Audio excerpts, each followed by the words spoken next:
Hello everyone and welcome to a new tutorial. This time we will be recreating Captain America's shield in Unity. This will be a rather long tutorial, so let's not waste any time and jump right in. I have set up a test scene with a directional light, a canvas that has two text game objects. One is to display the status of our shield and the other one is just a crosshair to help us aim. Under the player game object, you can see I have a player controller script and a character controller. If I open this up, you'll see a camera and a hand game object that is actually empty, no mesh here. This is just to visualize how I think your game hierarchy would look like. I mean, this is the standard setup for most FPS games, right? Let's hit play and check it out. Nothing crazy, just a simple FPS controller here. And we have our map, so we have some space to play around with this shield.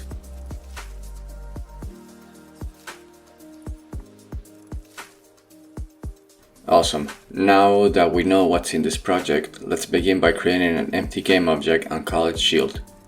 Add a mesh collider and a rigid body. For the mesh, you will use your shield's mesh. If you do not have one, I recommend you watch this tutorial I posted last week on how to model Captain America's shield in Blender. It is pretty easy, so after you import your shield, assign it to the mesh collider and enable convex. If it is too small, you can always change the scale factor on your import settings. Disable use gravity and freeze rotation on X, Y, and Z.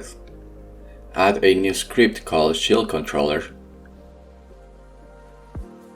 Add your shield model and scale it to fit the mesh collider.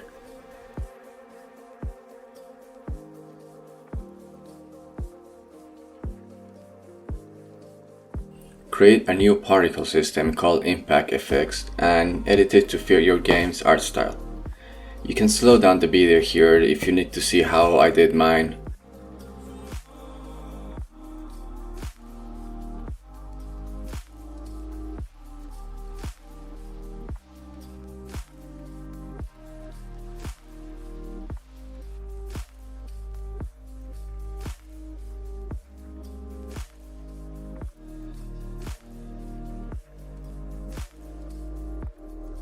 I will also add another particle system and call it Trail Effects. This is what will be activated when the shield is flying.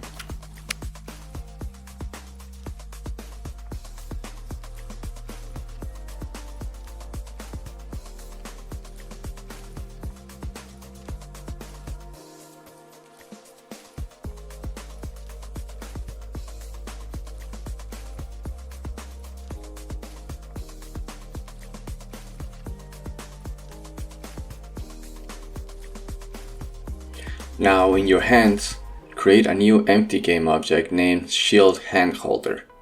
Then drag our shield into it and reset its position and rotation.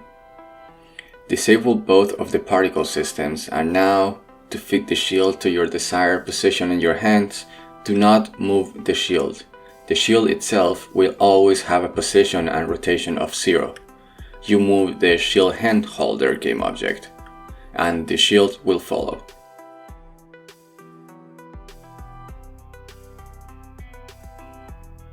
Awesome. Now open the shield controller script and let's begin coding.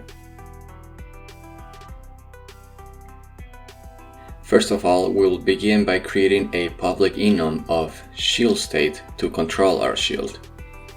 One for when it is in your hands, when it's flying, when it's returning, when we activate the ragdoll, and lastly when it is stuck somewhere. Create a public shield state and call it state. Set its default to enhance. Public type of transform for the player and the handholder. This part is optional. This will show the state of the shield and its bounces. A vector 3 that will hold both our throw and curve rotations. And then a lot of different floats. Flying speed, charge speed, max bounces, Y spin speed, X spin speed, pickup range, destroy distance, FX destroy time, and ragdoll spin. We will need 3 public bools to control the curved trajectory of the shield. The shield's mesh collider, 2 vector 3s to control the movement of the shield, a rigid body, 2 types of transforms for the shield model and the camera, 2 more types of game object for the particle effects, 2 booleans, one to control the return state and another to control the first time you throw the shield. Lastly, a float and an integer for our bounces. Inside start, we will assign some of these variables. We'll start with getting the mesh collider and camera. For the shield model variable, we will use the transform .find and the same for the 2 particle effects. Under update, we will check if the state is enhanced. Then inside here, we will check if we are holding the left mouse click. If we are holding it, then we increase the temp bounces over time using the charge speed variable, and assign them to the bounces by rounding the temp bounces. We change the UI text just for the demo and then check if the bounces are bigger or equal to the max bounces we need to throw the shield, so create a new function and add it in here. Now, else if we have released the left mouse click, we also call the throw function. What this means is that if you charge the throw for too long and it reaches the maximum amount of bounces, it will throw the shield automatically. If you release the mouse click, it will also throw the shield. Now we need to wait a second. I forgot to assign the rigid body, so let's add that to the start real quick, and then down here we reset the velocity of the rigid body to avoid any unwanted movement when the shield is in your hands. Else if we are in the flying state or the returning state. Inside here we check if we have not assigned the player, then we need to return the shield, so create a new function and add it in here. Okay, let's do movement now. How the shield works is that it is always moving forward over time, and to make it curve, we simply rotate it over time a little bit. Create a new function called rotation, and then back here we check if we have pressed the left mouse click. If this is true, then we set the boolean must return to true. Copy this, paste it down here. Instead of flying or returning, change it to ragdoll or stuck. In here we will calculate the distance between the player and our shield. If this distance is smaller than the pickup range, then we call the return function. Outside the state, we check if we have assigned the player variable and check the distance between the shield and the player yet again. Change pickup range for destroy distance and add the return function in here. Okay, if we do not have the player variable assigned, then we also call the return function. Let's do some of the collision. Here we check if the state is not equal to enhance. Then again we do another check to see if the transform's name equals to sticky. If this is the case, we create a new function and add it in here. Now if the collision's transform name equals to player and the first bounce equals to true, then we call the return function. Out here we check if the state equals to returning and it collides with something, we have to activate the ragdoll. So create yet another function and call it ragdoll. The last line of code inside the collision will be to make the shield bounce. Check if the state equals to flying and our bounces are bigger than 0. Create one last function called bounce that takes in a type of vector 3 and add it up here. We will pass the collision's first contact points normal. We will use this to calculate which way the shield is supposed to bounce to. Let's begin with our functions. Oof, are you tired yet? I am. Let me grab some coffee actually, I'll be right back. A few moments later. Alright, set the first bounces boolean to true and lower the bounces by 1. We also changed the UI text to show the current amount of bounces we have. Let's calculate the direction by subtracting the last position variable we have saved and the contact point. This will give you a direction. Now normalize it to have them be a value not higher than 1, and rotate the shield to face this direction.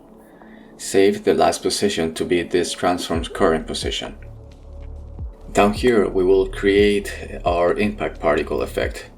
Activate it, because if you remember we have disabled it in our hierarchy, and just destroy it using the effects destroy time. In here we check if the must return boolean equals to true, and if that is the case, we set our state to be returning. Our bounces to 1, change the UI text to returning, set the return position to be the player's position, and make the shield look at this position. Else, if our bounces are smaller or equals to 0, we call the ragdoll function. First thing we do here is set our state to stuck. Freeze the rotation of our rigid body and disable its gravity, as well as enable its kinematic so that it stays in position. Must return needs to be set back to false, and we also need to disable the trail particle effect as well as the collider so that we avoid damaging enemies or bouncing. Last line of code in this function will be to set the UI text. For rotation, we will spin the shield on its y-axis to make it look as if it is flying, and now we need to address our curves. We check if we have enabled curve start, as well as check if we have not yet done our first bounce. We simply rotate it using the curve we assign in the inspector. For flying and returning curves is pretty much the same. We simply check the boolean as well as the current state of our shield. If we are not curving the shield, we need to rotate it on the x-axis over time to simulate flying movement. Oh, whoops, we have 0 references. That means we forgot to add it up here. Now we can see it has 1 reference. Alright, cool. On to our throw function. First bounce needs to be set to false. We unparent the shield from the hands and position it in front of the camera about 1 unit. Then set its rotation to be the rotation of the camera as well as throw rotation. This throw rotation can be edited in the inspector. Enable our trail particle effects. Enable the shield collider so that we can bounce off stuff. Disable the rigid body kinematic, and lastly set the state to be flying. Inside returned, we check if we do not have a player, then skip the rest of the code by calling return. Set the state to enhance and go up here to copy this line of code and paste it down here. Set must return to false, disable the trail particle effect as well as the collider. Assign the parent of the shield to be the hands again, and now we need to reset its position and rotation. Bounces and 10 bounces to 1, and lastly change the UI text. On to the last function, ragdoll. Check if the shield is in your hands, and if it is, then we skip the rest of the code by calling return. If the shield is not in your hands, then set the state to ragdoll. Copy this yet again and change the values to disable kinematic, enable gravity, and remove the constraints. Now we will make the shield spin out of control whenever the ragdoll is activated. Create a temporary variable of type vector3, and in here we randomize our torque using the ragdoll spin variable we set in the inspector. Go up here again and copy the lines of code to instantiate a particle effect. Set the UI text and also disable the trail particle effect. Awesome, we are done coding. Let me just go over the code real quick to make sure all is good. Okay, found something. Inside update, when we check our pickup range, this is supposed to be smaller than pickup range. Also in here, we are going to add another check to make sure it does not collide with the player as soon as we throw it. Alright, we're good now. Let's go back to Unity. Let's assign all these variables. First one is supposed to be the parent of the player. The hand holder is the parent of our shield. Remember the game object we created earlier that contains the shield's position and rotation inside your hands? That one. For UI text, I will use the UI text I have on my scene. The curve rotations, I'm going to leave it as it is for now. We will play with it in a second. Flying speed 20, charge speed 3, max bounces to 10. For these spin variables, let me show you real quick what they do. The X spin is only active whenever we are not curving the shield, and Y spin is always active, spinning the shield on its Y axis to simulate movement. I am going to set these values to this for now. Pickup range to 3 units, destroy distance to 50 units. This is how many units it has to travel to be returned to the player, in case it just flies away. Impact particle destroy time to 1 second, and lastly ragdoll spin to something very high. Awesome. Make sure the mesh collider is disabled when the shield is in your hands. Hit play and let's test this out.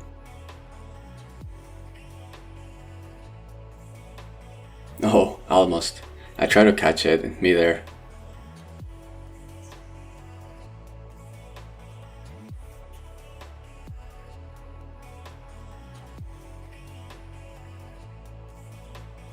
Got it. Nice. Got it again. Alright, let's play around with the curve.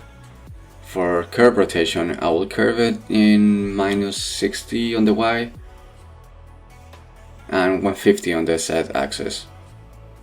Let's just enable curve start for now.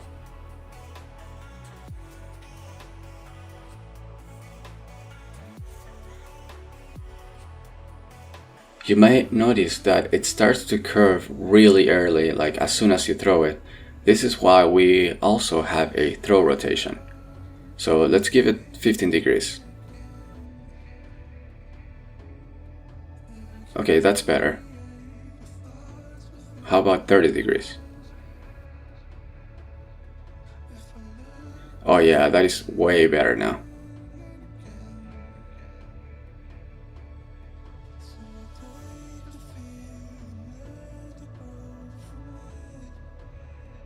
Let's enable curve return and try to catch it. This will be pretty hard.